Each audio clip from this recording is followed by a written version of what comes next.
ایک دور دراز کے گاؤں میں جہاں پہاڑوں کی چوٹیاں بادلوں کو چھوتی تھیں، ایک چھوٹا سا بچہ رہتا تھا جس کا نام علی تھا۔ علی بہت ہی ذہین اور تخلیقی بچہ تھا، لیکن وہ اکیلے پن کا شکار تھا۔ اس کے گاؤں میں کوئی بھی اس کی عمر کا بچہ نہیں تھا، اس لیے وہ اکثر جنگل میں جا کر وقت گزارتا تھا۔ ایک دن جب علی جنگل میں گھوم رہا تھا، اسے ایک پراسرار غار نظر آئی۔ غار کے اندر سے ایک ہلکی سی روشنی آ رہی تھی۔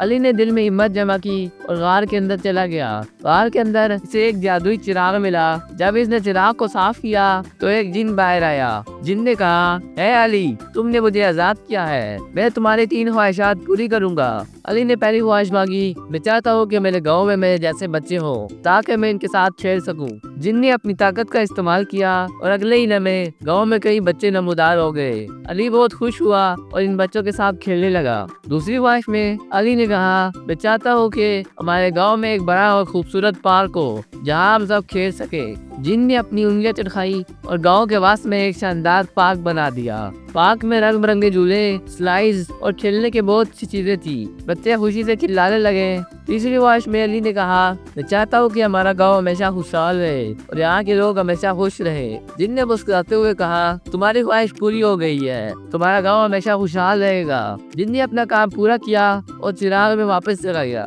علی نے چراغ کو اپنے پاس رکھ لیا تاکہ وہ کبھی بھی جن کو بلا سکے۔ اس دن کے بعد علی اور اس کے نئے دوستوں نے بہت سی مہم جوئی کی اور جنگل میں گھومتے، پہاڑوں پر چڑھتے اور ندی کے کنارے کھیلتے۔ انہوں نے ایک ساتھ مل کر بہت سے راز دریافت کیے اور ہر دن کو ایک نئی کہانی میں بدل دیا۔ ایک دن جب وہ جنگل میں گھوم رہے تھے، انہیں ایک پراسرار درخت ملا۔